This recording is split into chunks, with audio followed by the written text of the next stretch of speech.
हरि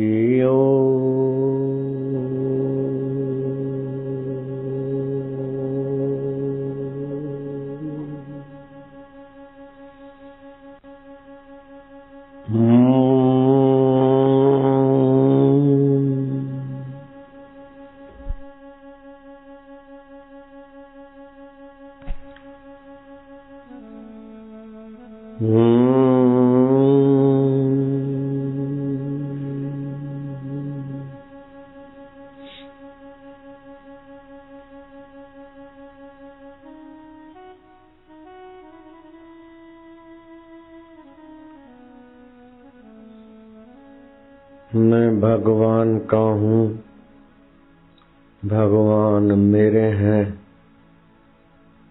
और भगवान मरते नहीं।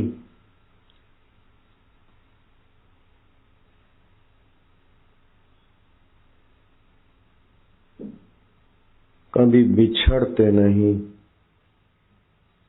और बेवफाई नहीं करते। मैं कितनी भी बेवफाई करूं, कितना भी कुछ करूं तो मेरा अहित नहीं करते। चाहे ऊंच योनियों में भेज कर मेरी शुद्धि करें, लेकिन मेरा अहित नहीं कर सकते। वो चैतन्य आत्मदेव परमेश्वर मेरा अंतरात्मा होकर बैठा है, जो मरता नहीं है। शरीर मरने के बाद भी वो शरीर को देखता है कि मुर्दा मर गया। मन बदलता है, उसको भी वो जानता है।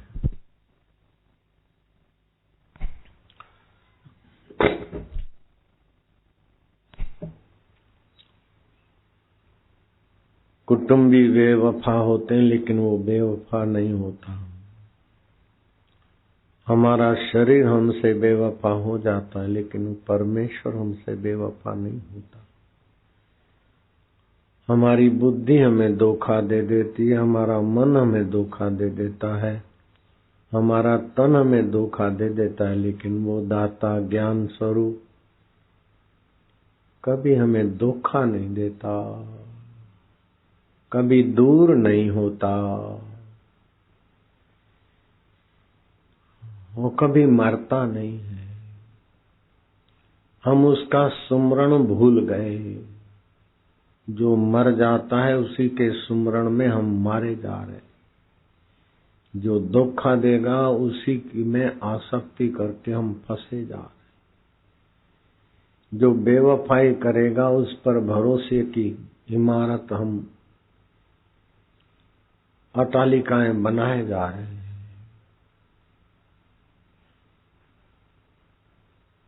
जन्म जन्म भर मत फिर्यो, मिट्यो न मन को त्रास। कह नानक हरि भज मना, निर्भय पावई वास। जो हर समय है, हर स्थान में है, हर दिल में है, उस परमेश्वर का नाम हरि है। भय नाशन दुर्मति हरण, कलि में हरि को नाम। निश दिन नानक जो जपे, सफल हो वही सब काम। हरि हरि ओम ओम ओम ओम। होठों से जपते जपते फिर हृदय से जपे, फिर कंठ से जपे, और फिर जप के अर्थ में आनंदित हो जाए, आह्लादित हो जाए। रक्त शुद्ध होगा, मन शुद्ध होगा, बुद्धि शुद्ध होगा, जीवन शुद्ध हो जाएगा। चाहे संसार के सभी लोग आपसे मुख मोड़ दे, लेकिन आपका मुख अगर उस परमेश्वर के तरफ है तो सब झक मार के आपके तरफ मुख अपना जोड़ने का प्रयत्न करेंगे। जैसे बड़ा लोही चुंबक मैग्नेट पर कोई पत्रे की प्लेट लगी हो, तो उस मैग्नेट के प्रभाव से वो पत्रे की प्लेट को कई छोटे छोटे कण चिपक जाते हैं। अगर वो पत्रे की प्लेट मैग्नेट को छोड़ दे तो कण भी उसको छोड़ दे। भगवान सभी आकर्षणों का केंद्र है।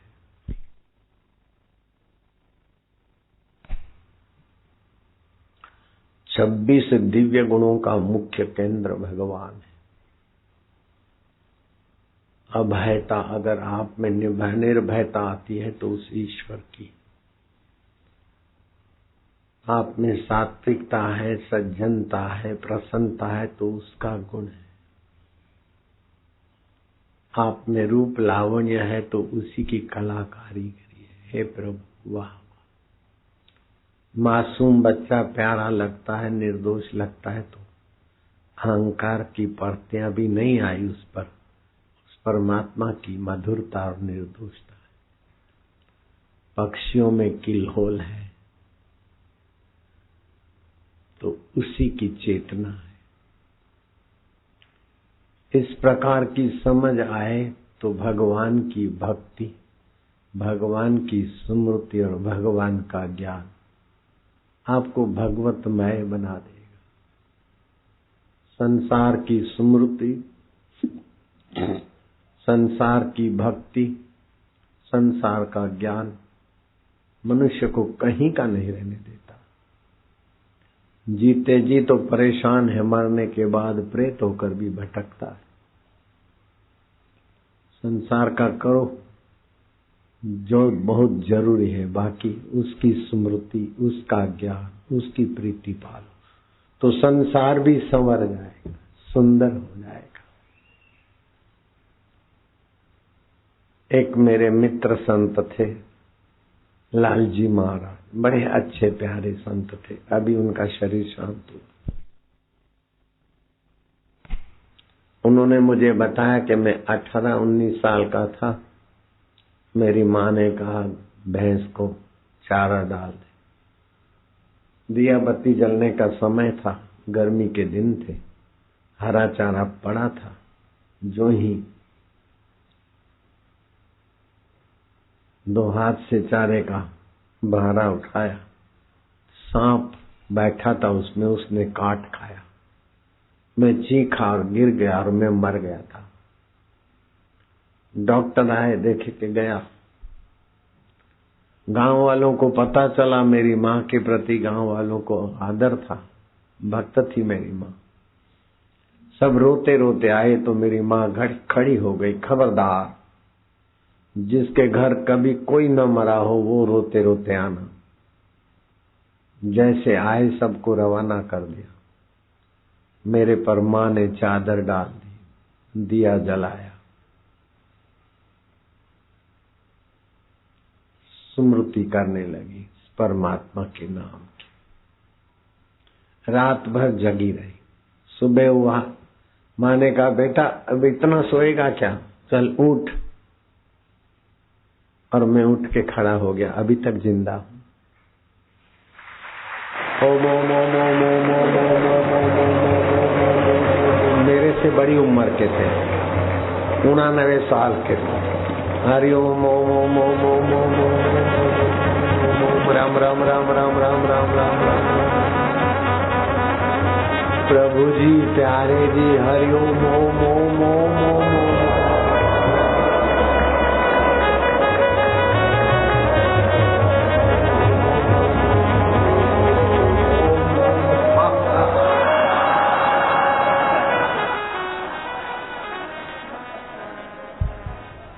मैं नदी पर नहाने गया था सुबह।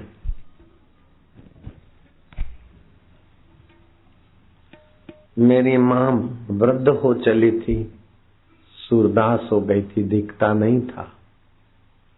मैं नदी से नहा कर आया। मेरी माँ ने कहा कि लालू लालू बेटा, जो भगवान रामचंद्र जी देख आ गए हैं, मेरे को इलाज बता। क्या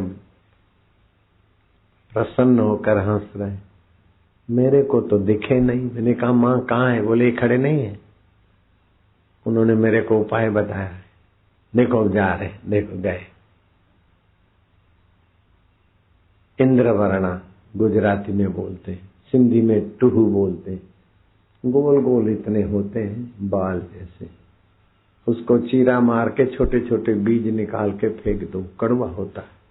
उसकी गिरी ललाट को लगा दो, बांध दो, उसका रस आंखों में न आए, अंधा व्यक्ति देखने लग जाता है। श्री रामचंद्र जी ने बताया, और वो माई ने किया और देखने लग गई।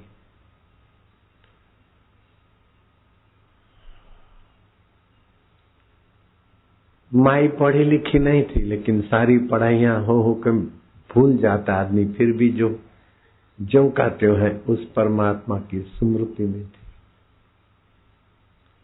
आप लोग कर सकते हैं भगवान की स्मृति, और भगवान को अपने को भगवान का मानने से 95% तो साधना वहीं संपन्न हो जाती। 60,000 वर्ष तपस्या करने वाले हिरण्याकश्यपु और रावण को वो रस नहीं मिला जो शबरी भीलन को मिला था। प्रभु मेरे हैं, मैं प्रभु की। जो मरता नहीं वो मेरे है, जो बदलता नहीं वो मेरा है, जो बेवफाई नहीं करता वो मेरा है। चैतन्य है, ज्ञान स्वरूप है, जिसकी सत्ता से आंखें देखती है वो मेरा रब है, जिसकी सत्ता से जीभ चल रही है वो मेरा परमेश्वर है, जिसकी सत्ता से रात्रि को आराम मिलता है, दिन भर की थकान मिटती है, सुबह ताजे तवाने, वही मेरा गोविंद है, गोपाल। ओम नमो भगवते वासुदेवाय। ओम नमो भगवते वासुदेवाय। वासुदेवाय प्रीति देवाय। अपनी प्रीति दे दे। प्रीति कैसे होती है? उसको अपना मानोगे न तो प्यारा हो जाएगा। कुत्ता जूते पर पिचकारी लगा रहा था, कई जूते उसने गंदे किए, लेकिन तुम्हारे जूते पर कुत्ता जो ही पिचकारी लगाने की करता, दौड़, क्योंकि जूता अपना है। अपना जूता है तो प्यारा।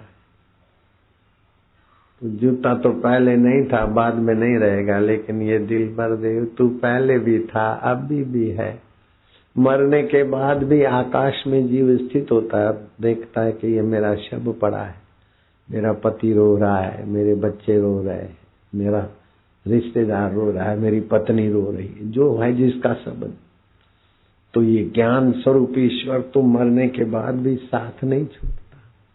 शरीर बेवफा है, कुटुंबी बेवफाई करेंगे, जला के आएंगे तो हड्डियां घर पे नहीं रखेंगे, अपशुकन है। हड्डियां घर पे नहीं रहने देंगे, अपशुकन मानकर पेड़ पे बांध दो, गंगा जी में डाल के आओ। जो आदमी मर जाए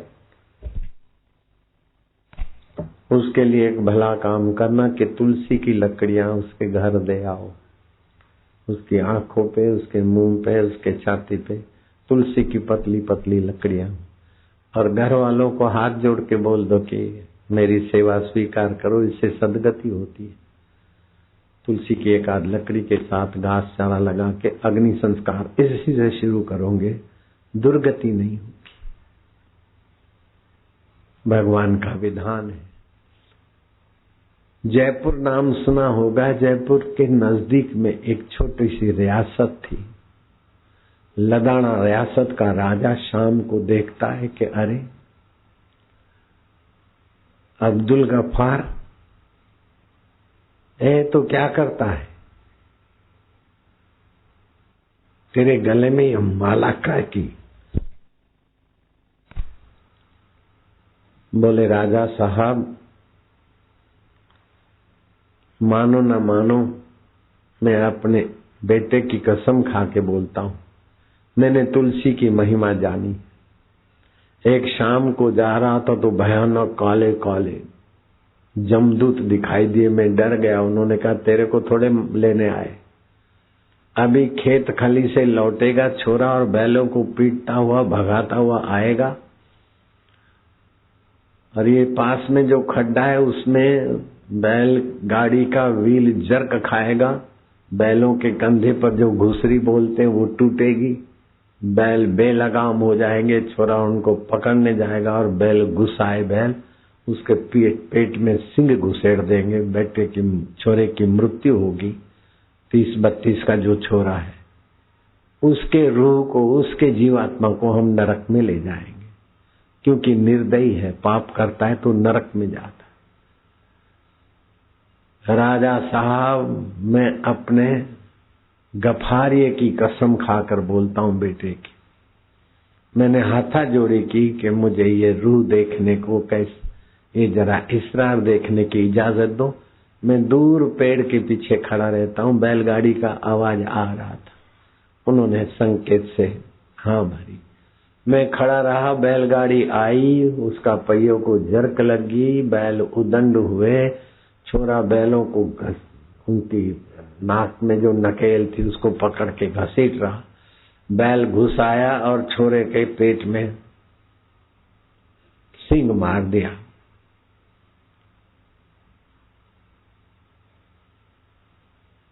छोरा तो मर गया, लेकिन मैंने उन यमदूतों को पूछा इसका जीवात्मा कहाँ है?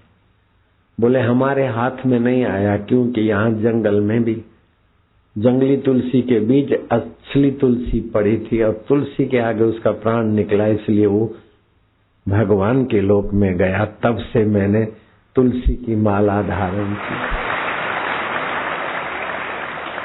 अल्लाह जाने के मरने के बाद बिस्त में जाता हूँ कि दोजक में जाता हूँ, कुछ भी हो, तुलसी की माला पहनने वाली की दुर्गति नहीं होती, ये शास्त्र की बात है। तब से मैंने तुलसी की माला धारण की। आपको पता है हेलीकॉप्टर ऊपर से नियंत्रण खो बैठा था, कार के एक्सीडेंट में लोगों की जानें चली जाती, और ये तुलसी की माला और भगवान का नाम का जप था। तुम्हारे बापू जो कहते और साथी भी जो कहते, नाम जपत मंगल दिशा दशहूं। गुरु गीता में भगवान शिव जी ने कहा कि पार्वती जो गुरु गीता का पाठ करता है उसकी अकाल मृत्यु नहीं होती, और मंत्र शास्त्र ने कहा कि जिसके इतने मंत्र जाप हो जाते हैं उसकी अकाल मृत्यु नहीं होती। तो ये हेलीकॉप्टर के एक्सीडेंट ने साबित करके दिखाया कि भगवान नाम जप हो तो आपकी भी रक्षा होती है, आपके साथियों की भी रक्षा होती। इसलिए माया भाई लोग आप और कुछ ना कर सको तो भगवान के नाम का सुमरण करो और उसको अपना मानो, और वास्तव में वो आपका था, आपका है, आपका रहे। और ऐसा मैं नहीं कहूंगा कि आप हरिओम बोलोगे तो तरोगे, नहीं, राम राम बोलोगे तो भी वो फायदा। गोविंद गोपाल अच्युत नारायण गुरु गुरु गुरु, एक नाम भगवान का गुरु है। गुरु माना जो लघुता से ऊपर उठा दे, भगवान ही तो उठाते लघुता से ऊपर, गुरुत्व के तरफ। जो कल नहीं आए थे वे हाथ ऊपर करो, कल नहीं आए थे, बाप रे बहुत अच्छा हुआ आज का दिन मैंने हाँ एक दिन बढ़ा। तो नए नए लोग जो कल आए थे वे हाथ ऊपर करो। तो कल वालों को तो सुनाया था, कल नहीं आए थे उनको मैं बताता हूँ। मेरी नानी मर गई थी, सच बोलता हूँ, अगर मैं झूठ बोलूं तो तुम मरो। मैं काहे को झूठ बोलूंगा, अपने प्यारों की झूठी कसम क्यों खाऊंगा। मरे तुम्हारा पाप, मरे तुम्हारा दुख, मरे तुम्हारी चिंता, मरे तुम्हारा अहंकार, तुम क्यों मरो। नानी मर गई थी, जब शमशान में ले गए तो थोड़ी हिली तो लोगों ने रस्सी वस्सी काटी और नानी खड़ी हो गई, पैदल हो चल के आई। गई थी तो कंधे पे और आई 11 नंबर की गाड़ी में। मरते समय 4 तकलीफें होती है, शरीर की पीड़ा अथवा किसी से बदसलूकी की है तो मरते समय आत्मा कचोटता है। औरंगजेब मरते समय अपने को मार रहा था कि मैंने अपने भाई की जान ले ली। एक संत के साथ, शर्मद फकीर के साथ मैंने अत्याचार किया, उनको मौत के घाट उतारा। तो मरते समय आदमी को किए हुए दुष्कर्म याद आते आत्मा तपता है। अथवा तो मरते समय राजा भरत, जिसके नाम से इस देश का नाम भारत पड़ा, अजनाब खंड नाम था, फिर भारत नाम पड़ा। राजा भरत मरते समय हिरण का चिंतन कर रहा था कि मेरा हिरण छोटा बच्चा कहाँ गया, कोई उसे चीता बीता तो नहीं ले गया वगैरह। दूसरे जन्म में हिरण बनना पड़ा। तो मरते समय जो याद आता है ऐसी योनि में जाना पड़ता है। तो जो लोग कुत्ता पालते, बिल्लियां पालते, उनको सावधान करता हूं कि बिल्ली के शरीर से गुंडी नाम के कीटाणु निकलते, शरीर में घर में फैलते, आपके श्वासोश्वास के द्वारा आपको बीमारी देंगे। और बिल्ली कुत्ता को टुकड़ा रोटी डाल दो तो ठीक है, लेकिन उसको घर में रखना, अपने स्पर्श करना, एक बार स्पर्श कर लिया तो नहा लेना जरूरी है, नहीं तो साबुन से हाथ धोना जरूरी। जो आजकल बड़े लोग कह जाते हैं उनको बेचारों को बड़ा घाटा पड़ रहा है। विदेशियों के चैनलों और चित्रों को देखकर कुत्ते और बिल्लियां पालते हैं। घर पे कोई भिक्षा मांगने आए, साधु आए तो उसको धुतकार देंगे और बिल्ली कुत्ते अपने मौसा मौसी बना के रखेंगे। बड़ी भारी गलती है, बेवकूफी। हरिओम हरिओम हरिओम। मरते समय मरकर कहाँ जाएंगे पता नहीं, आदमी घबराता है। एलिजाबेथ मरते समय घबरा रही थी, मैं मर के कहाँ जाऊंगी, 1-2 घंटा मेरे को जीवन और जिला दो, मैं तुम्हें सारा राज्य देती हूँ। और डॉक्टर बोले हम भी मर जाते तो तुमको कैसे जिलाए, वो मर गए। तो 4 तकलीफें होती है, एक शरीर की पीड़ा, दूसरा किसी को सताया है या कोई ज्यादा पाप किया है तो वो जलन, तीसरा किसी की स्मृति किया तो उधर का, और चौथा मरने के बाद कहाँ जाएंगे, ये बात तकलीफ देती। नानी से पूछा तुमको क्या तकलीफ हुई, 4 में से बोले कुछ भी नहीं, खाली मेरी आंख खुली, जरा झपकी जैसा आ गया, फिर आंख खुली तो देखा कि ये नरक है, पापियों को दंड मिल रहा है, को अग्नि में झोंका जा रहा है, खाल खींची जा रही है, शूल चुभाए जा रहे हैं।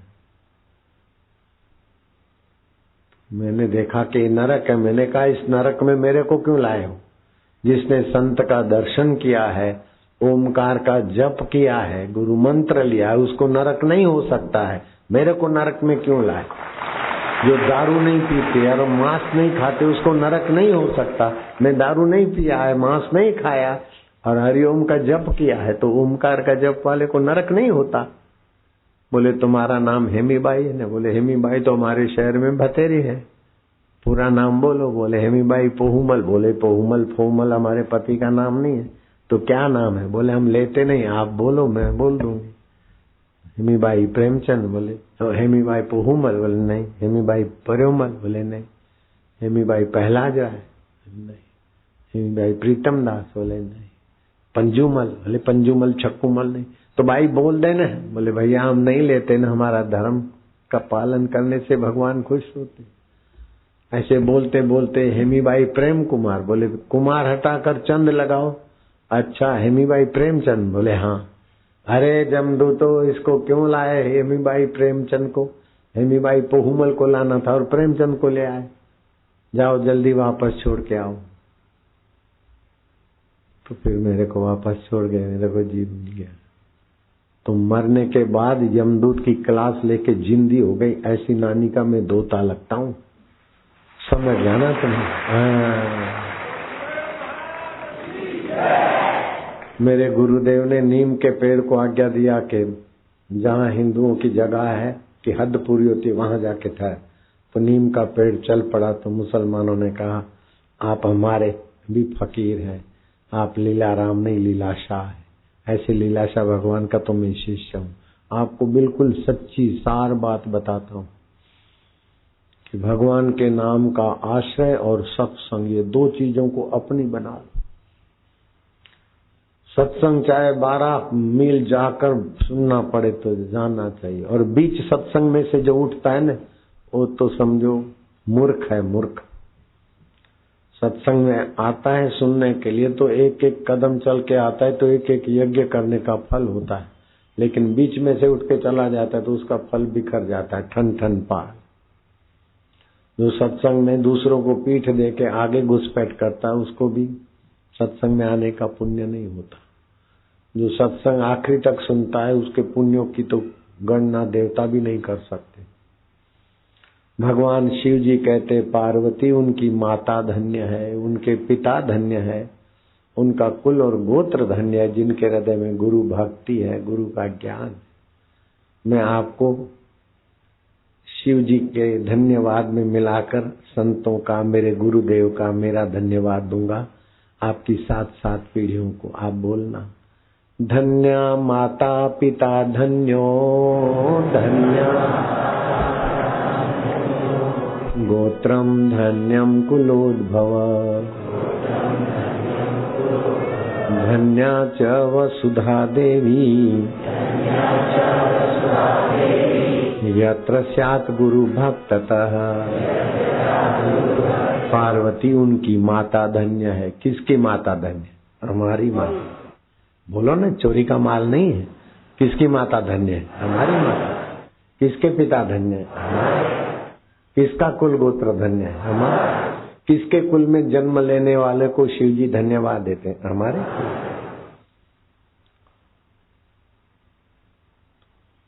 भगवान शिव जी पार्वती को अगस्त ऋषि के आश्रम में ले जाते थे सत्संग सुनने को।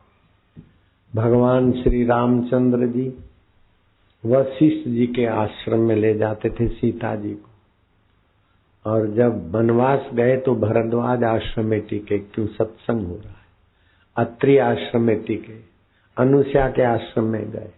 जहां जहां सत्संग मिलता था वहां श्री रामचंद्र जी ज्यादा समय रुकते थे। यह आश्रम आपका बड़ा एकांत लगता था। पहली बार आए तभी हेलीकॉप्टर से आना हुआ, दूसरी तीसरी बार।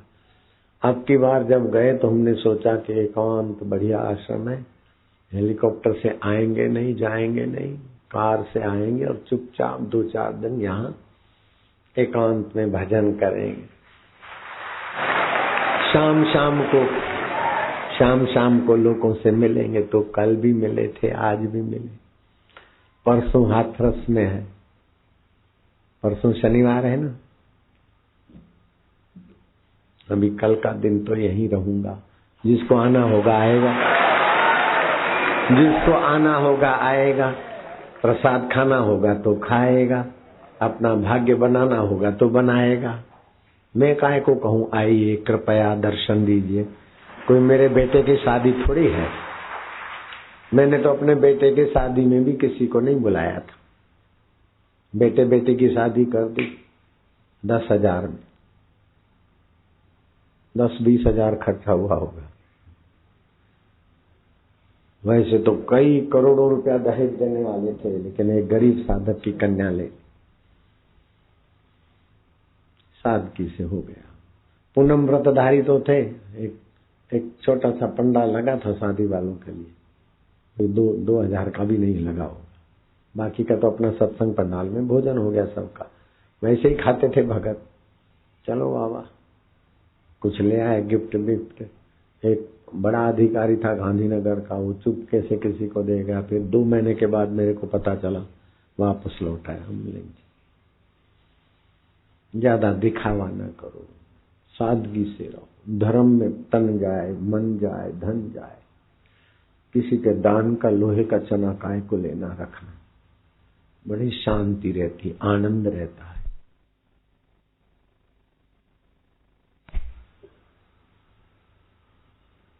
तो भगवान के नाम का आश्रय, मन में सच्चाई का व्यवहार और बुद्धि में भगवान के ज्ञान का प्रकाश, बस हो गया। बाकी का सब ईश्वर कर लेते। मेरी माँ ने बताया कि जो बड़ा झूला है ना, इतना बड़ा झूला तो मैंने और जगह देखा ही नहीं। बच्चा भी झूले, बच्चे की माँ भी झूले, 1-2 भाई हो तो झूले, और पापा की भी मर्जी हो तो सुकड़ के झूल सकता है लेट के। इतना बड़ा झूला था। सौदागर आया था, पिताजी ने कहा हमें तो 1000 एकड़ जमीन है, नगर सेठ है, हम काय को लेंगे। बोले तुम्हारे घर कोई संत आने वाले हैं, जन्म होने वाला है, इसीलिए ले लो। हम पैदा हुए उसके पहले आप पैदा हुए उसके पहले जिस परमेश्वर ने दूध बनाया, हम पैदा हुए जिस परमेश्वर ने झूला भेजा, वो अभी भी तो हमारे अंतरात्मा होकर बैठे। पति मर गया मैं विधवा हो गई, नहीं, जगत पति मौजूद है बेटे। पिता मर गया मैं अनाथ हो गया, जगत का नाथ साथ में। तू सच्चाई कर, भलाई का काम कर। दादागिरी और बुराई तो कई लोग करते, भूमाफियों को देखो तो कैसा करते, और बाद में तो उनको कंधा देने वाला नहीं मिलता है। अहमदाबाद में था, ऐसा कुछ किया, मैंने डांट दिया तो बुराई भी करने लगा, खूब सत्संग में भी कुछ गुंडागर्दी करने लगा। हमारे को तो कुछ नहीं हुआ, वो मरा तो उसको कंधा देने वाला कोई नहीं मिला। उसकी लड़की और 3 माइयां गई, जो माइयां शमशान में गई उनकी लक्ष्मी भी शमशान में चली गई। अब मैं उसका नाम क्यों लूं? बुरे का नतीजा बुरा होता है, भले का नतीजा भला। इसलिए पत्नी तुम्हारे माँ की निंदा करती तो माँ को की निंदा मत सुनो, पत्नी को बोल दो मैंने इसका दूध पिया है, उसकी बुराई सुनने से मेरा पुण्य नष्ट हो जाएगा। तो मेरी सेवा न करे तो कोई बात नहीं, लेकिन मेरी माँ की निंदा मत कर। मैं निंदा सुनूंगा मुझे पाप लगेगा, मुझ पापी से तेरे को बच्चे होंगे तो तेरे बच्चे मेरे बच्चे दुख देंगे। ठोडी में हाथ लगा दो, तू तो बड़े घर की, चाहे छोटे घर की हो, तू तो बड़े मन की है, तू तो बड़े मन के चाहे छोटे मन की हो। समझा बुझा के उसकी जिंदगी सवारो। अगर जेठानी निंदा करती देरानी की तो जेठ उसे समझा दे, छोटी बहू है, तेरी छोटी बहन के बराबर मान ले, तो बड़ी है, बड़ी तो बड़ी दिल रखती है ना। अगर छोटी निंदा करती बड़ी की तरह, बड़ी सासू के समान माता के समान है, उसकी निंदा क्यों करती? निंदा करने से आपका चेहरा बद्दा हो जाता है, मन भी बद्दा हो जाता है, और अंदर से रस भी गंदे पैदा होते जिससे बीमारियां होती। अब देखो मैं निंदा करता हूं, मेरा चेहरा कितना बद्दा हो जाएगा। सत्संग करते करते गला खराब हो गया। फरीदाबाद में लाखों आदमी, पूछो इनको कैसी भीड़ थी, और धुआं दस्त। फिर शमशाबाद में मुश्किल से सत्संग किया, चलो भाई एकांत में जाएंगे अलीगढ़, लेकिन यहाँ भी वही गले में घंट, रोज मिलो रोज बोलो। क्या करना, 73 साल की उम्र हो गई, लोग पीछा नहीं छोड़ते, तो चेहरा बद्दा हो रहा है, मन बद्दा हो रहा है। अरे कितने भाग्यशाली लोग है कि एकांत के 2-2, 3-3 दिन बिना प्रोग्राम के प्रोग्राम हो रहा है। कितने अच्छे लोग, और भागे भागे चले आते हैं। कोई सुबह के बैठे हैं, कोई 6-8 बजे के बैठे हैं। सुबह हम घूमने गए थे, लोग थे, मैं क्या थोड़ा थोड़ा प्रसाद दो। बेचारे जो सुबह के बैठे हुए हाथ ऊपर करो, ऐ देख लो कितने भाग्यशाली पुण्यात्मा है, वाह भाई वाह। ऐसा करता हूं तो हृदय खिलता है, चेहरा अच्छा होता है। कैसे सुबह 6 बजे के आ गए, 8 बजे के खटपट करने को, सुबह घूमने को निकलूं तो सिर खपाने को हाजिर हो गए। अभी रात को देखो, फिर जाऊंगा शाम को टहलूंगा, तभी भी जहां तहां भीड़। फंस गए रे, क्या लेना है हमें, एकांत में आए रहने नहीं देते। ऐसा करो तो अपना दिल खराब होता है, अपना मन खराब होता है, अपनी तबीयत खराब होती है, अपना चेहरा खराब। वाह वाह, श्रद्धा है तो, मूर्ति में श्रद्धा करने वाले तो लाखों हैं, लेकिन संत में श्रद्धा तो किसी भाग्यशाली की होती है। मूर्ति का देवता न बोलता है, न हमारे सामने खाता है, न हमको टोकता है, लेकिन ये गुरु का अंतरात्मा देवता तो हमारे सामने खाता पीता भी है, बोलता भी है, टोकता भी है। अच्छा काम करते तो दुआ भी कर देता है, गड़बड़ी करते तो डांटता भी है। क्या तेरे बाप का है? हाँ महाराज, मेरे बाप का नहीं भी है और है भी। अगर बेईमान हूं तो मेरे बाप का नहीं है, और ईमानदार हूं तो आप ही हमारे माता पिता हो, मेरे बाप का ही है। बेईमान हूं तो मेरे बाप का नहीं है, ईमानदार हूं तो मेरे बाप का है। मेरा शरीर अपने साथ नहीं चलेगा तो धर्म की चीज मेरे बाप की कहाँ रहेगी। मान ले बाप का तो भी नहीं रहता। आपका है, बाप का नहीं, आपका है। आप ही हमारे माई बाप, आनंद हो गया, मौज हो गई। मेरे को ऐसा बोलते हो। भगवान बोलते अहंकार विमुढ़ात्मा, अहंकार से विमुढ़ हो गया, कर्ता अहमिति मन्येत। भगवान की कृपा से सत्कर्म करने का अवसर मिला, तीर्थ बनाने का अवसर मिला। लोगों के पास करोड़ों रुपए पड़े रहते, छोड़ के मर जाते, अपनी हयाती में अपने द्वारा अच्छे काम हो जाए, इससे बड़ा सौभाग्य क्या हो सकता। 3 बिगाड़े देश को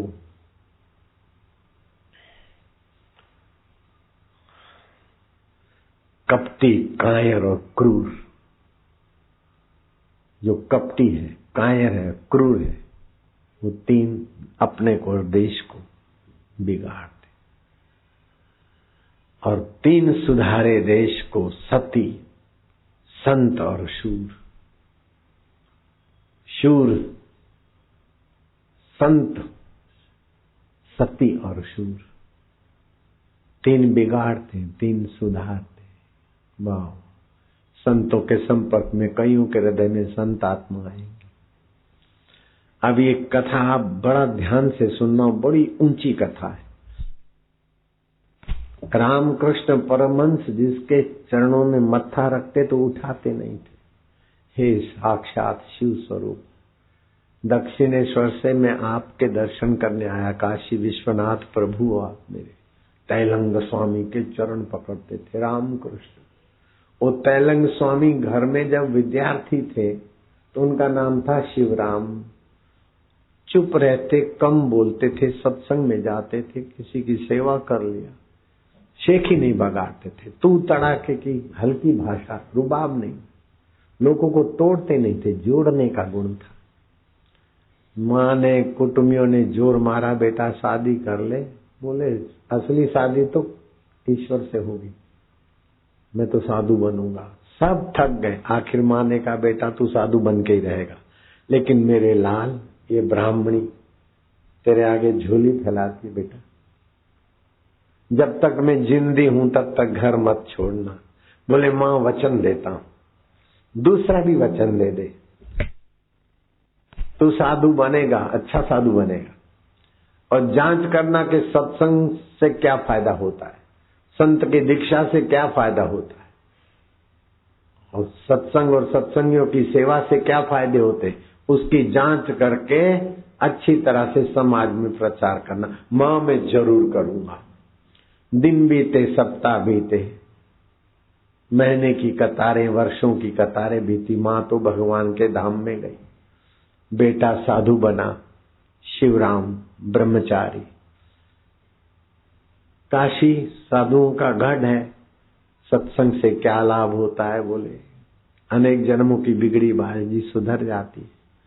सत्संग में एक एक कदम चल के जाते यज्ञ का फल होता है। कई जन्मों के पाप संस्कार मिटते हैं। सत्संग की महिमा जितनी जो जानता था बताई, लेकिन पूर्ण सत्संग की महिमा बताओ, बोले पूरा वर्णन तो हम नहीं कर सकते। दूसरे, तीसरे, चौथे, 5वें बड़े बड़े संतों से पूछा, वल्लभाचार्य संप्रदाय के बड़े वरिष्ठ संत से पूछा कि बोले भाई भगवान में तो 30 दिव्य गुण होते हैं, लेकिन भगवान को पाए हुए ब्रह्मज्ञानी गुरु में 36 होते हैं। 6 ज्यादा होते। भगवान ने तो मुक्ति भी बनाई तो बंधन भी बनाया, लेकिन सतगुरु बंधन नहीं बनाया, मोक्ष ही बनाते। भगवान तो साकार दर्शन देते, फिर अंतर्धान हो जाते, और गुरु वही रूप में बार बार मिलते। भगवान तो है आम का पेड़, लेकिन भगवान का अनुभव किए हुए संत है आम का फल। फल रस भी देता, दूसरा पेड़ पैदा करने वाली गुठली भी दे देता है। दशरथ के अगले जन्म के गुरु ने दशरथ को, भगवान को बेटा बनाने की गुठली भी तो दे दी। वसुदेव देवकी को गुरुजी ने भगवान तेरे पुत्र होंगे गुठली भी तो दे दी। तो भगवान में तो 30 दिव्य गुण होते हैं हमारे उद्धार के, लेकिन भगवान को पाए हुए संत में 36 दिव्य गुण होते। लेकिन पूरी महिमा हम नहीं वर्णन कर सकते। आखिर घूमते घामते शिवराम ब्रह्मचारी को किसी ने कहा कि काशी में अगर तुम संतों की महिमा पूरी नहीं समझ पाते तो चले जाओ बंगाल में। वर्धमान डिस्ट्रिक्ट का कटवा तहसील है, उदारपुर शहर है। उदारपुर शहर के शमशान में रघुनाथ भट्टाचार्य देवी की साधना करते, देवी से बातचीत करते, जब चाहे देवी को बुला ले, जब चाहे सो को हाजिर करता, ऐसे देवी हाजिर। ऐसा संत कहाँ तो काशी और कहाँ बंगाल, वर्धमान डिस्ट्रिक्ट, कटवा तहसील, उदारपुर शहर का शमशान। रघुनाथ भट्टाचार्य ने कहा, तुमने मां को वचन दिया, मैं तुम्हें मार्कंडे चंडी देवी का मंत्र देता हूं, 7 दिन के अंदर तुम्हारे आगे देवी प्रकट हो जाएगी। लेकिन इस मंत्र की सिद्धि यहां नहीं होगी, नर्मदा तट पर करना पड़ेगा। अब कहां बंगाल और कहां अमरकंटक से निकली भरूच के तरफ से, नर्मदा किनारे जाकर पेड़ के नीचे अनुष्ठान करते। 5वें दिन की शाम को प्रकाश प्रकाश, उसमें एक देवी और मंत्र का देवता ऋषि स्तुति किया। संत के दर्शन की महिमा, संत के सत्संग की महिमा और समाज को सत्संग दिलाने वाले के पुण्य की महिमा। समाज को सत्संग दिलाने का बड़ा भारी पुण्य होता है, तीर्थ बनाने का बड़ा भारी पुण्य होता है। 1-2 बच्चों को जन्म देके मर गए, कुछ भी नहीं हुआ, वो तो अपने कामना से पैदा हुआ, वो तो तुमने अपना ड्यूटी किया। लेकिन समाज के लिए कुछ देवी कार्य करके जाते तो उसका बड़ा भारी पुण्य होता है। ये मैं तो तुमको नहीं बता सकता हूं, लेकिन ये मंत्र है, देवी आएगी। और 5वें दिन देवी आ गई। देवी ने कहा, हे शिवराम, तुम्हारे अनुष्ठान से हम प्रसन्न हुए, लेकिन संत के दर्शन की, संत के देवी कार्य में भागीदार होने की, संत के सत्संग की, दीक्षा की क्या महिमा है, मैं पूरा वर्णन नहीं कर पाऊंगी। चंडिका देवी बोलती। लेकिन ये नर्मदा तट जिस राजा के शासन में शासित है, उस राजा को संतान नहीं होती, और हकीम, डॉक्टर, वैद्य, सब ज्योतिषी थक गए। राजा नास्तिकता की कगार में जा गिरा है। ये 3 गोलियां ले जाओ। राजा पहले तो मिलेगा नहीं, लेकिन तुम हिम्मत वाले हो, राजा को भरोसा दिलाना। 3 गोलियां रानी को देगा, बेटा होगा, और जन्मते ही दूध पीने के पहले तुम्हारे साथ बातचीत करेगा बुजुर्गों जैसी। शिवराम को चेहरे पर चमक आ गई, आंखों में उत्साह की बिजली चमकी। मां के आशीर्वाद मिले और अंतर्दान। बाकी 2 दिन अनुष्ठान के पूरे कर लेने चाहिए, पूरे हो गए। 7वें दिन शिवराम गांव के नजीक एक बनिया के दुकान पे आया कि बाबा कुछ खाने पीने का। अरे हाँ महाराज, पीछे ही घर है। गर्मा गर्म बनाया, साधु को खिलाया। साधु गांव के पास में जो बड़ा दरकत था, बाहर छोटी सी मंदिर डेरी थी, वहां लेटा। इतने में एक थका मांदा घसियारा, सिर पर बोझा घास का पटका, अपनी रूखी रोटी चबाई और टीन के डब्बे में से पानी पिया, मर गया। जवानी में बुढ़ापा आ गया है। बोले भाई फिर भी तू जवान है, मैं तो 7 दिन का थका हूं, तू मेरे रोज जरा पैर दबा देना। बोले हाँ महाराज, इतना तो करूंगा, कुछ कर्म तो कटेंगे। महाराज थके थे, चट से लेटे तब से नींद आ गई और वो घसियारा।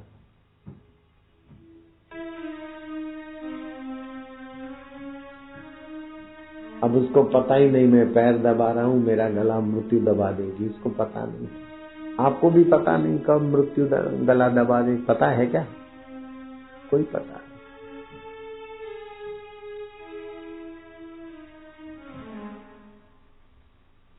महाराज सुबह उठे तो अरे बेचारा सेठ को बुला रहे, भाई कुछ कर ले। हाँ हाँ महाराज, कमाई का 10% अगर दान में नहीं जाता तो शराब में जाएगा, झगड़ों में जाएगा, कोई पैसा दबा देगा, बुरे रास्ते जाएगा। जो 10% सत्कर्म नहीं करता उसको कई टका दुष्कर्म के द्वारा देना पड़ता है। महाराज मेरा तो सौभाग्य है, लकड़ी वकड़ी लाया, जो कुछ अग्नि संस्कार होता कर दिया, उसको जला दिया, उसकी हड्डियां नर्मदा जी में डाल दी। जो मर जाता है उसकी हड्डियां नर्मदा में या तो गंगा में डालने से उसको नीच योनि और नरकों से रक्षा होती।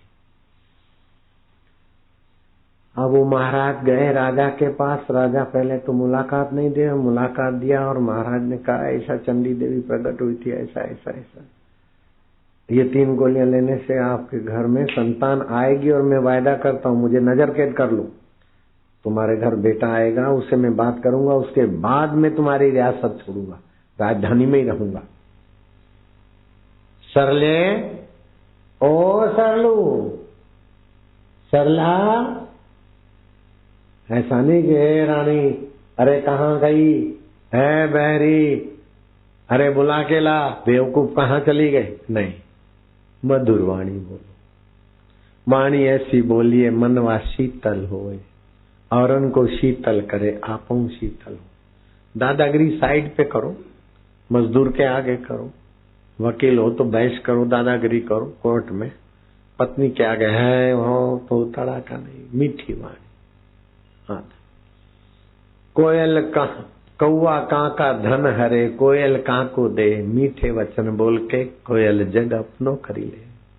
वाणी मीठी, मधुर बोलो, सार गर्भित बोलो, प्रसंग उचित बोलो, बात कुछ, भाई कहाँ से आया, कैसी तो कोई बात नहीं, अरे तू कहाँ से आया, कि महाराज आजकल जमाना बड़ा खराब, अरे कन्यर कहाँ से आया। सामने वाला जो सवाल पूछे उसी के संदर्भ में जवाब होना चाहिए।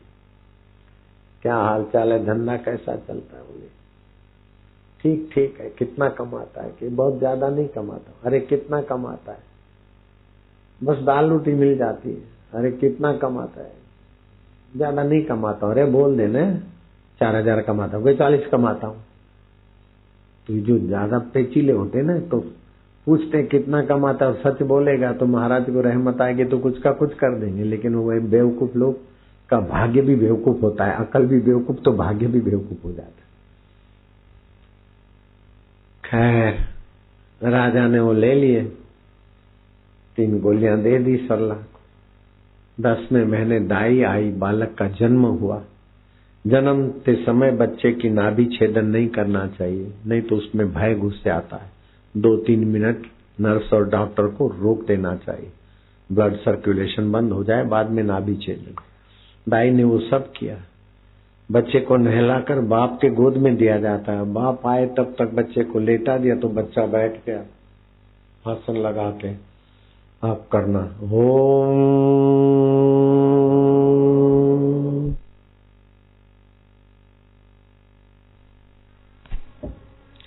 दाई तो चौकन्नी हो गई कि अभी अभी तो जन्मा है, माँ का दूध भी नहीं पिया।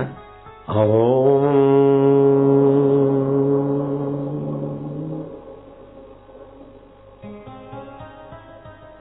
ये लंबा उच्चारण, प्लुत उच्चारण मन भगवान में शांत कर देता है। हरि ओम।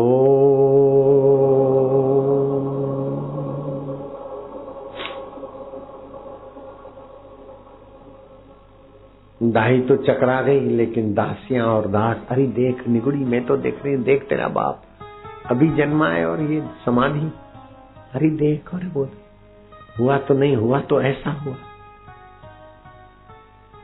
सरला देख रानी, और रानी के तो अभी कपड़े लाल हैं, पीड़ा से बाहर नहीं आए, लेकिन अपने सामने बच्चे को देखकर रानी गदगद हुए। राजा साहब को लाओ, बोले संदेशा भेजा है, राजा आए।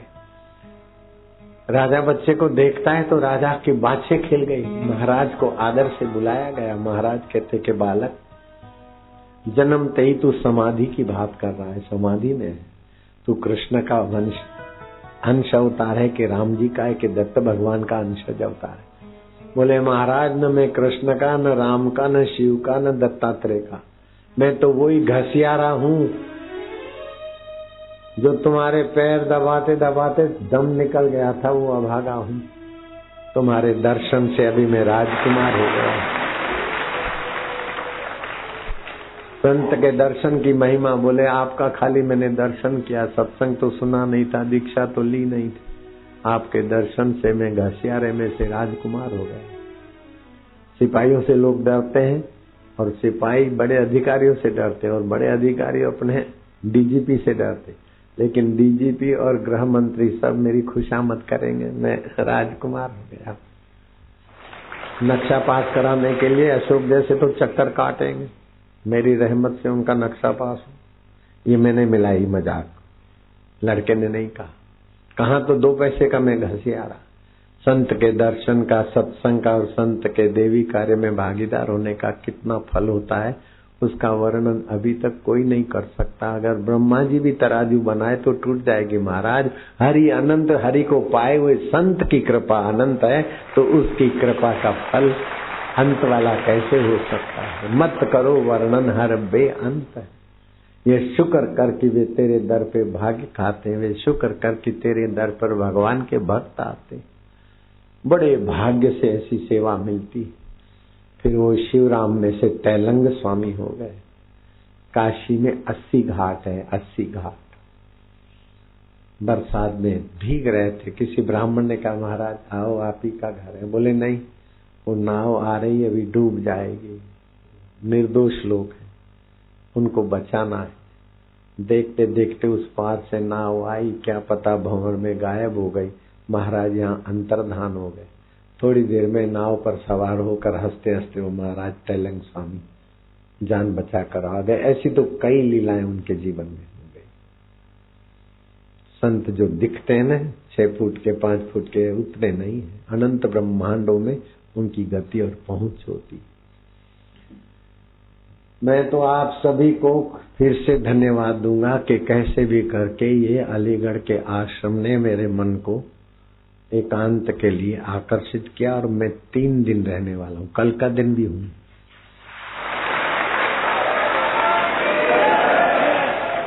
बड़ा अच्छा लगता है, कोई मुझे विघ्न नहीं डालते। सुबह घूमने को निकला तो निकला, नहीं तो अंदर लंबा चौड़ा है, चक्कर मार लेता हूँ। रात को भी कभी कितनी देर घूम, जैसा हिमालय की हरिद्वार की कुटिया में रहता हूँ ऐसे ही। इससे आप लोगों का बड़ा फायदा होता है। और जो सुबह आकर ध्यान भजन करते हैं उनको शांति, आनंद और पुण्य आए। कुछ नया अच्छा सा लग रहा है तो हाथ ऊपर करो।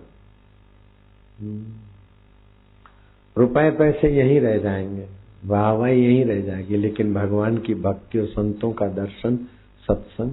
कवि जी ने कहा दिन में कई बार संत का दर्शन करो। कई बार नहीं कर सकते तो 2 ही वक्त कर ही ले।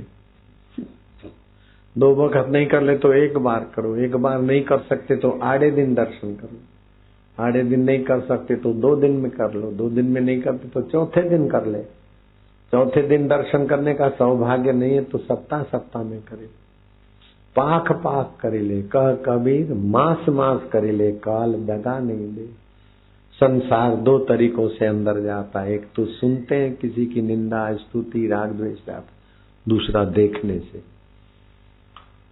तो जब संत को देखते तो भगवान की याद आती है, और संत को सुनते तो भगवान का ज्ञान होता है। इस संसार के पापों को, आकर्षण को काटने का इलाज।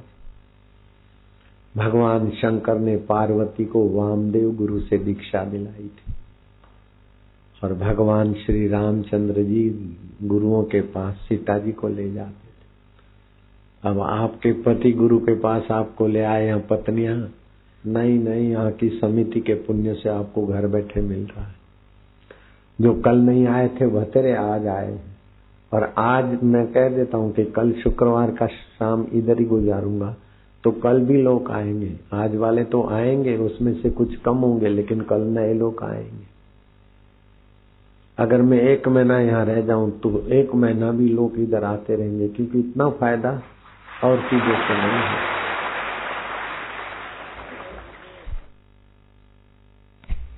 नेता भाषण करने गई थी, न जाने कितने करोड़ रुपया खर्च हुआ, थोड़े लोग इकट्ठे हुए। 15 मिनट के बाद तो लोग जाने लगे, भारत माता की जय, ये वो करके छुट्टी हो। मेरा सत्संग था गाजियाबाद में, राजनाथ सिंह आए, देखते ही रह गए कि बोले इतनी सारी पब्लिक, कोई सीएम हो तो कोई पीएम हो, प्रधानमंत्री और पूरी सरकार जुट जाए तो भी इतनी पब्लिक इकट्ठी नहीं हो सकती। वो 100-100 रुपया भी देते हैं, पैकेज भी देते हैं, वो उतर के गाड़ियों में इधर उधर घूम के वापस चले जाते हैं, इतनी देर नहीं बैठते। 100 रुपया और भोजन देते और देहातों से उठा उठा के ले आते, छोड़ने जाते, तभी भी इतने खानदान लोग इतनी देर नहीं बैठते, हम तो 100 पैसे भी नहीं देंगे, फिर भी कुछ हो रहा है।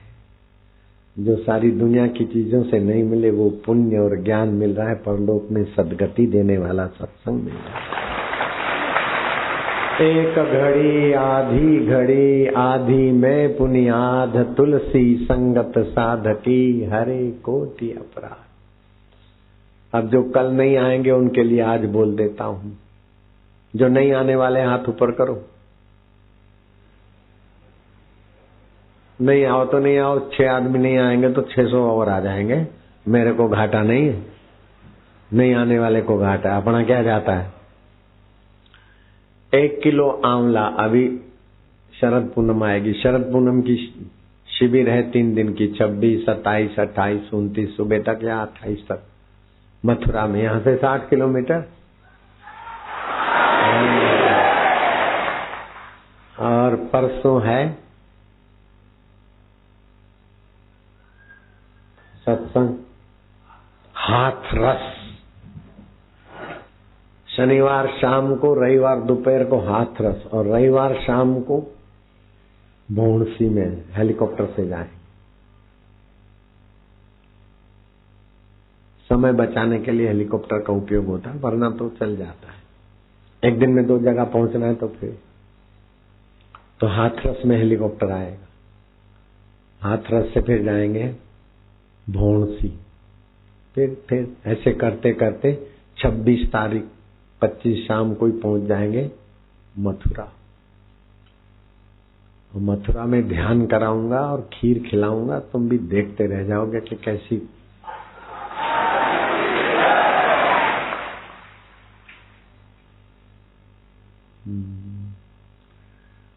तो जो लोग मथुरा आए वो तो खीर खाएंगे, लेकिन जो घर में रहे वे भी अपने घर में खीर बना ले शरद पूनम की रात को। और पूनम के पहले एकादशी आएगी,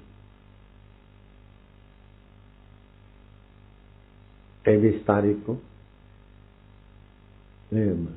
24 को, जो भी चंद्रमा के तरफ नजर डालना। ये शरद पूनम वाली एकादशी से लेकर शरद पूनम तक चंद्रमा के किरणों में ओज बल विशेष होता है। तो चंद्रमा को देखो, आंखों की पुतली घुमाओ, आंखें टपटपाओ। एकादशी, द्वादशी, त्रयोदशी, चतुर्दशी, पूनम। और उन दिनों में सुई में धागा परो तो आंखों की रोशनी बढ़ जाएगी। सुनती हो आंटियां, सुनती हो? हाँ, कल बबलियां थी, आज आंटियां बना दिया तुमको। और शरद पूनम की रात को खीर रख दिया 8 बजे, 11 और 11:30 तक खीर में चंद्रमा के किरण पड़े, मच्छरदानी से ढाक दो या और कोई मलमल के कपड़े से चंद्रमा के किरण पड़े। आपके घर में कोई असली सोने के गहने हो तो खीर बनाते समय 2 धाके गहने भी डाल दो, तो सुवर्ण शार आ जाएगा खीर में। चांदी के चम्मच बम्मच हो तो वो भी डाल दो, वो आ जाएगा। लोहे की काशी हो तो उसी से घुमाओ, तो पंच धातु के पंचसार वाला और चंद्रमा के किरण वाली खीर खाओगे ना, भगवान को भोग लगाकर, थोड़ी बापू को भी खिलाकर फिर खाना, अकेले पेटू मत बनना। हम भी अपना हिस्सा तो कुछ तो लेंगे ना भाई, कमीशन अपना भी होना चाहिए। 1 आध ग्रास लो महाराज, मुंह अपना खोलना, हाथ इधर को करना, मुंह अपना खोल लेना, हो गया काम। भावग्राही जनार्दन।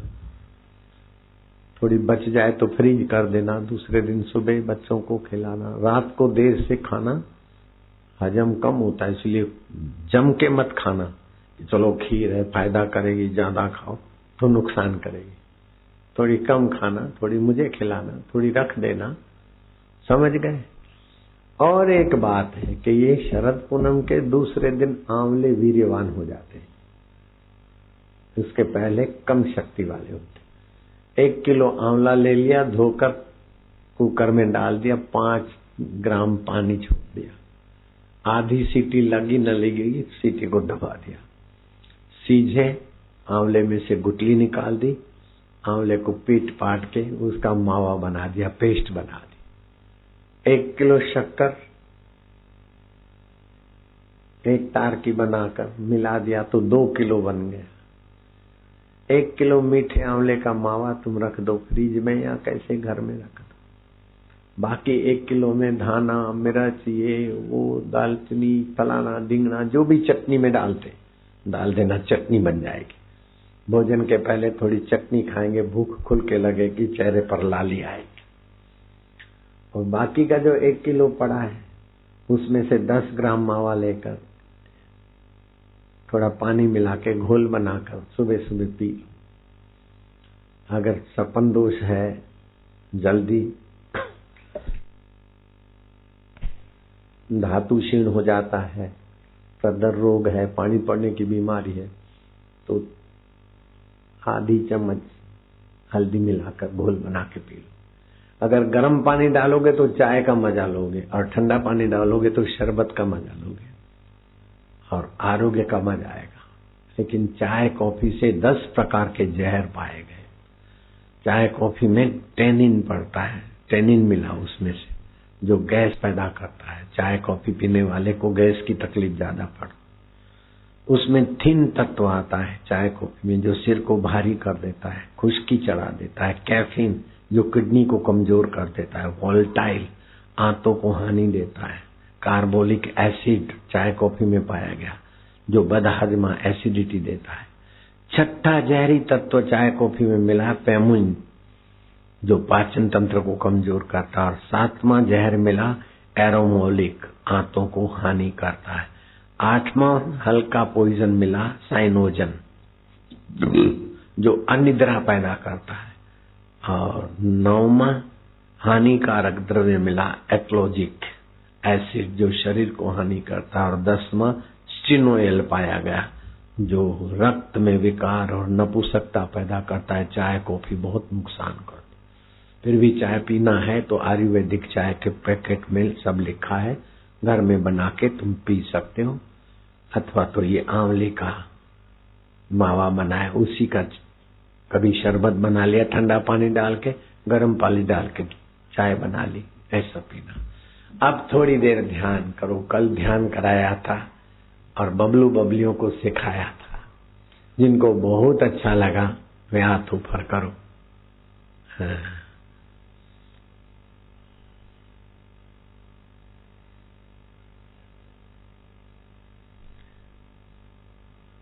प्रतिज्ञा करो कि हम ओमकार स्वरूप ईश्वर का जप ध्यान करेंगे। मन में बोलो, हम ओमकार स्वरूप ईश्वर का जप ध्यान करेंगे। जिसकी छंद गायत्री है, बोलो, जिसकी छंद गायत्री, जिस ओमकार मंत्र की शक्तियां को खोजा है भगवान नारायण ने। नारायण भगवान ऋषि है और ओमकार मंत्र का देवता अंतर्यामी है। उस अंतर्यामी का हम ध्यान और रस स्वाद लेंगे। मैं बोलता हूं, ऐसा बोलना। ओमकार मंत्र, गायत्री छंद, परमात्मा ऋषि, अंतर्यामी देवता, अंतर्यामी प्रीति अर्थे, अंतर्यामी प्राप्ति अर्थे, सत्बुद्धि प्राप्ति अर्थे, जपे विनियोग। होठों में जप करो, हरि ओम ओम ओम, हरि ओम ओम, गुरु ओम, प्रभु ओम, हरि ओम। 2 मिनट जपना है। 15 सेकंड हो गए।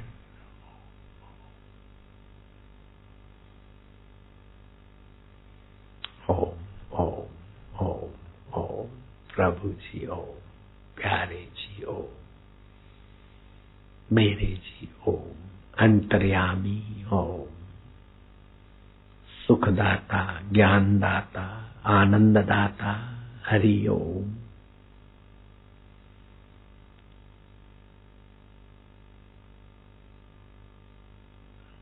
प्रभु ओम, प्यारे ओम, मेरे अंतर्यामी ओम, जो मरता नहीं, बिछड़ता नहीं, बेवफा नहीं होता, वह ओम स्वरूप में आत्मा परमात्मा का चिंतन करता। 1 मिनट हो गया है, बाकी 1 मिनट।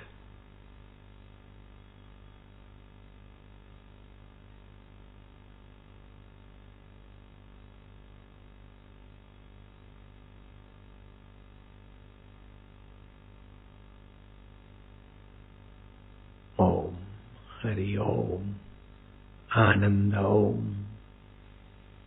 प्रभु जी ओम, प्यारे जी ओम, मेरे अंतरात्म देव ओम ओम, हरि हरि शिव ओम ओम।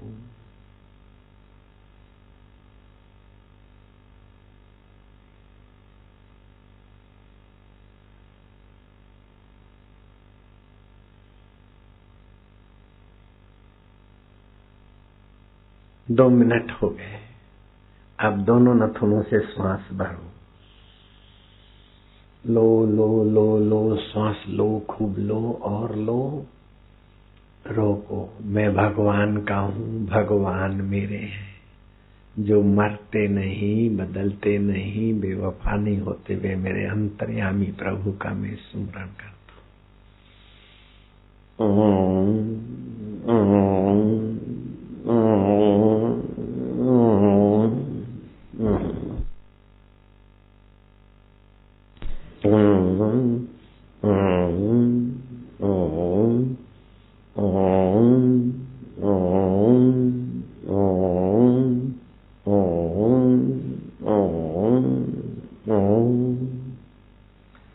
फिर से दोनों नथुनों से श्वास लो, लो लो और लो।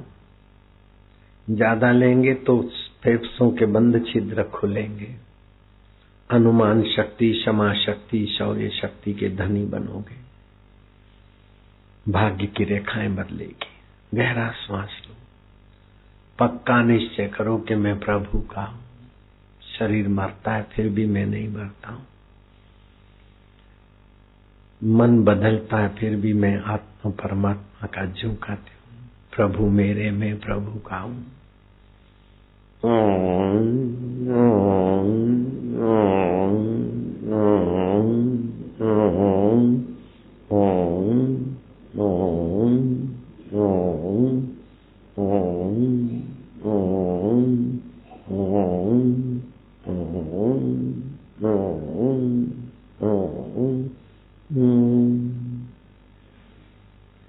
कल सिखाया था, आज नए लोग आए हैं, फिर से सिखाता हूँ।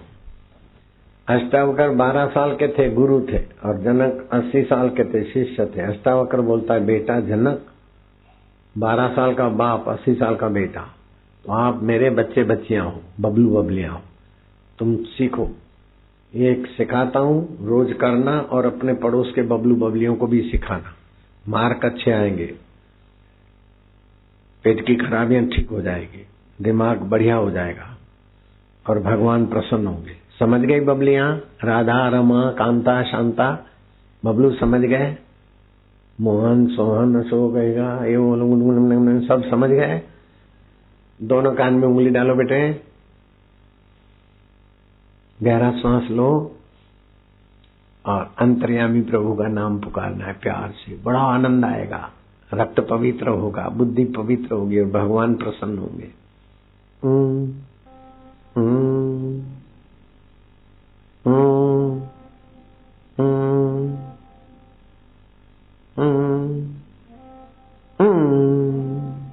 अच्छा लगता है ना? फिर से करो बबलू।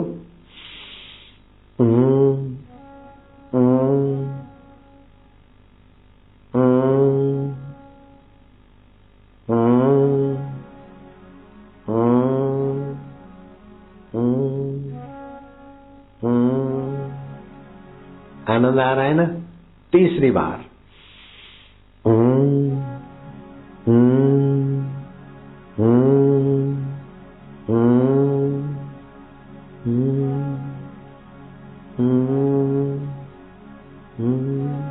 चौथी बार। गहरा श्वास। हाथ ऐसे रखोगे थक जाएगी कोनिया, ऐसे रखो आराम से। गहरा श्वास। याद शक्ति बढ़ेगी।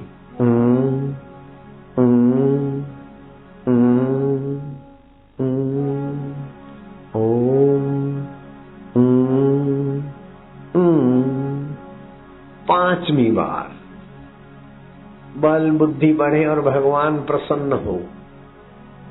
पांचवी बार गहरा श्वास ओम स्वरूप ईश्वर को भरो भरो।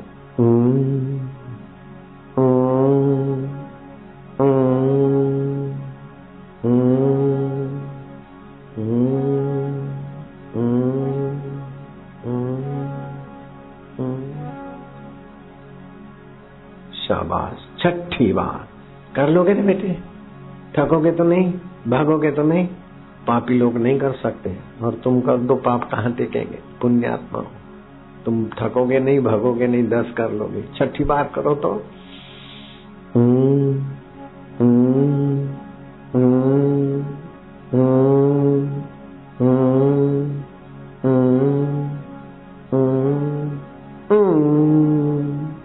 आनंद आनंद आएगा। भगवान खुश हो रहे हैं, अंतर्यामी का नाम है ये।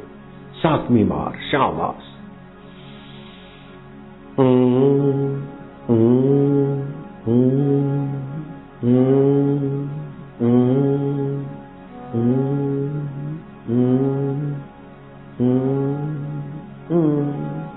आठवीं बार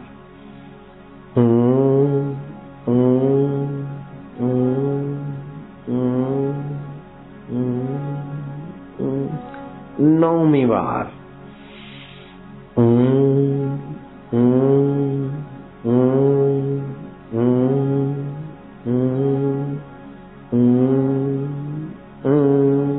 अब आखिरी है 10वीं बार। जितनी भी ताकत हो श्वास ज्यादा भरो। मैं भगवान का ही हूँ, शरीर मरने के बाद भी जो नहीं मरता मैं उसका हूँ, मेरा है। जो मरता नहीं, बदलता नहीं और बेवफाई नहीं करता, मैं उसी आत्मा परमात्मा को, परमात्मा मेरे। गहरा श्वास, और उसी का ये महामंत्र है। ये जब करने वाले को नरक नहीं होता, बुढ़ापे में भी याद शक्ति बनी रहती। और गहरा और गहरा।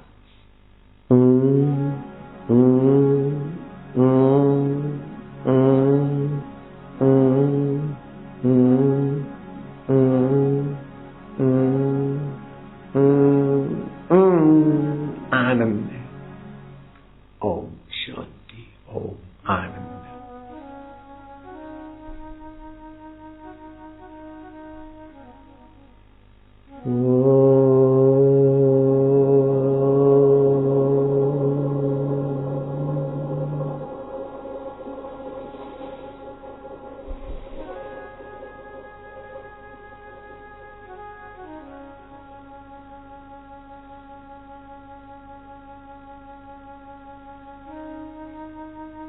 मधुर शांति। ओम शांति।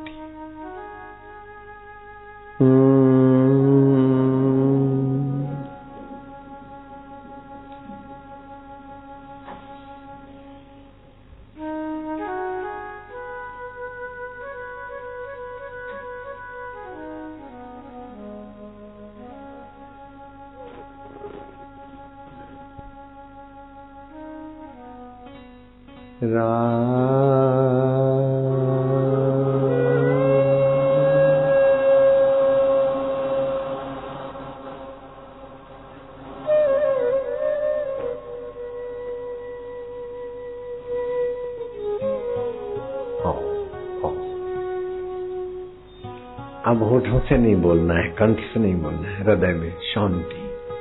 ओम आनंद, ओम शांति। 1 मिनट शांत, मधुर शांति, प्रभुमय शांति।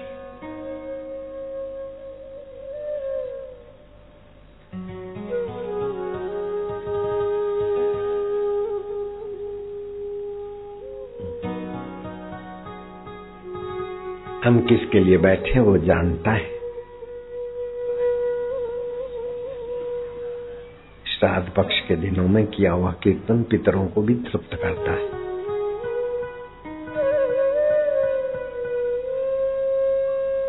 किया हुआ ध्यान अपने को और अपने इर्द गिर्द वालों को भी तृप्ति देता है। ध्यान के समान कोई तीर्थ नहीं। तीर्थ में तो शरीर नहाता है, ध्यान में हम स्वयं भगवान में नहाते। ध्यान के समान कोई यज्ञ नहीं। यज्ञ में तो वस्तु स्वाहा होती, ध्यान में तो हमारे पाप स्वाहा होते। भगवान शिव कहते पार्वती नास्ति ध्यानम समम तीर्थम, नास्ति ध्यानम समम यज्ञम, नास्ति ध्यानम समम ज्ञानम, तस्मात् ध्यानम समाचरे। इसलिए प्रतिदिन ध्यान करके अपने आत्मा के वैभव को, रसमय स्वभाव को जागृत करो।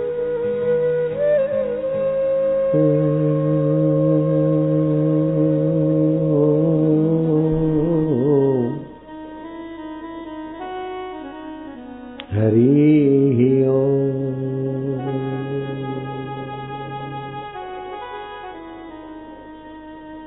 आनंद है, माधुर्य है।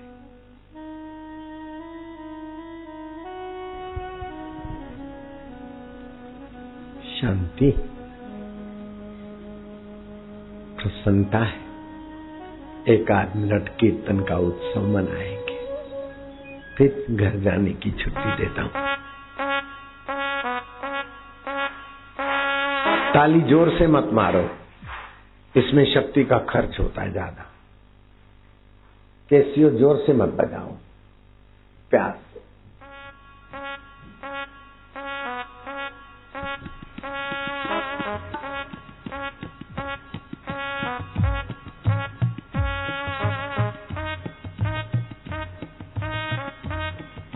जो कल नहीं आए थे ध्यान से सुनना। दिव्य प्रेरणा पुस्तक अगर नहीं है, ताली मत बजाओ। दिव्य प्रेरणा पुस्तक नहीं है तो जरूर लेना। इसमें एक मंत्र है, 21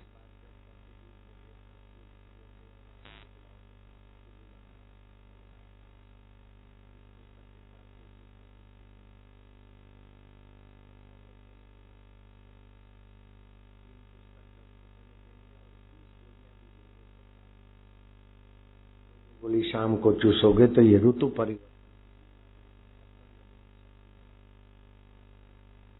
नहीं लिया, उनको दे दो आज। अगर ये पुस्तक है दिव्य प्रेरणा तो फिर 4 कैलेंडर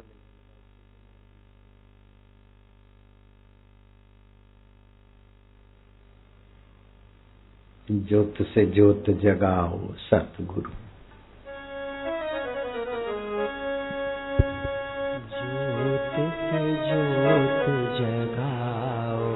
सद्गुरु ज्योत से ज्योत जगाओ, मेरा अंतर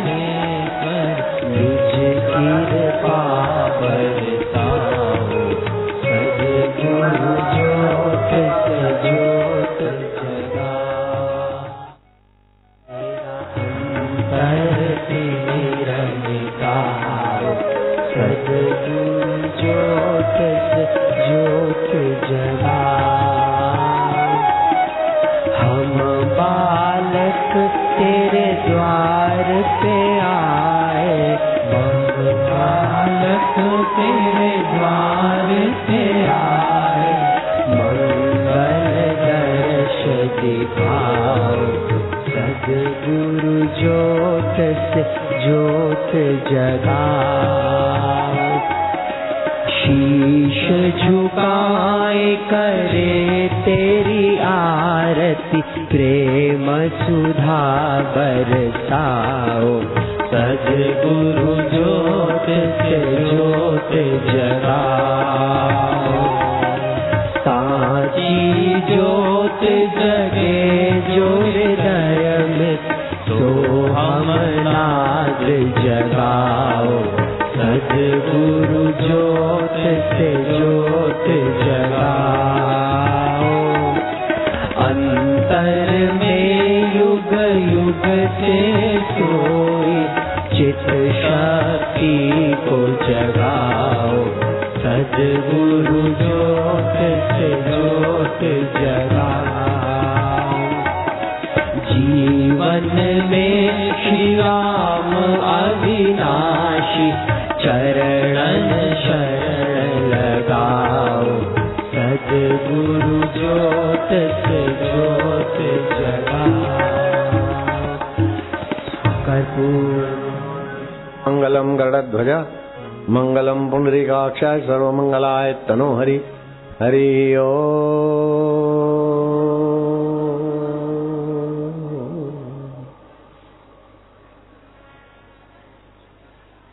भयनाशन दुर्मति हरण,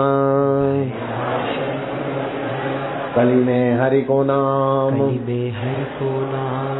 निश दिन साधक जो जपे, निश दिन साधक जो जपे, सफल हो वही सब काम, सफल हो वही सब काम। हरि ओम।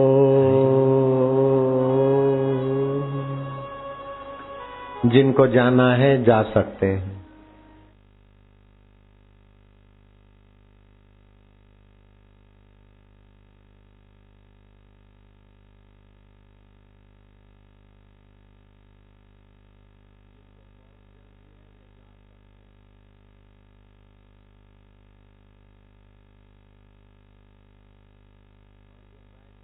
वो प्रसाद खा सकते हैं।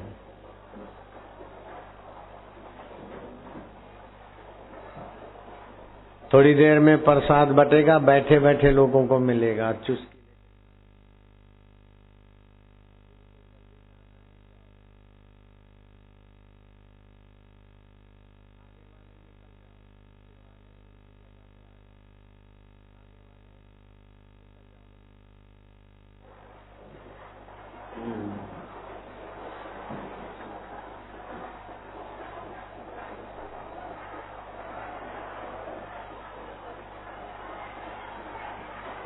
जीवन विकास पुस्तक स्टॉल पर से मिलेगी।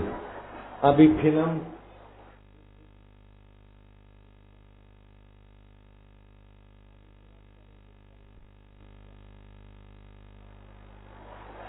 सत्संग की पिक्चर चलेगी और फिर प्रसाद भी बटेगा।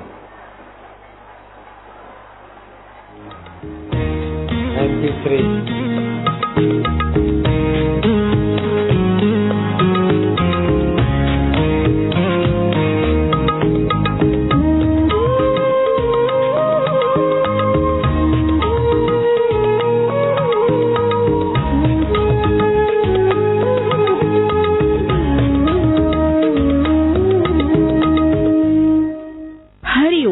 ऋषि दर्शन के इस अंक में आपका स्वागत है। ऋषि दर्शन के इस अंक में आप देखेंगे बीते माह हुए सत्संग की कुछ खास झलकियाँ। शारदीय नवरात्र में कन्या पूजन का क्या महत्व है व कन्या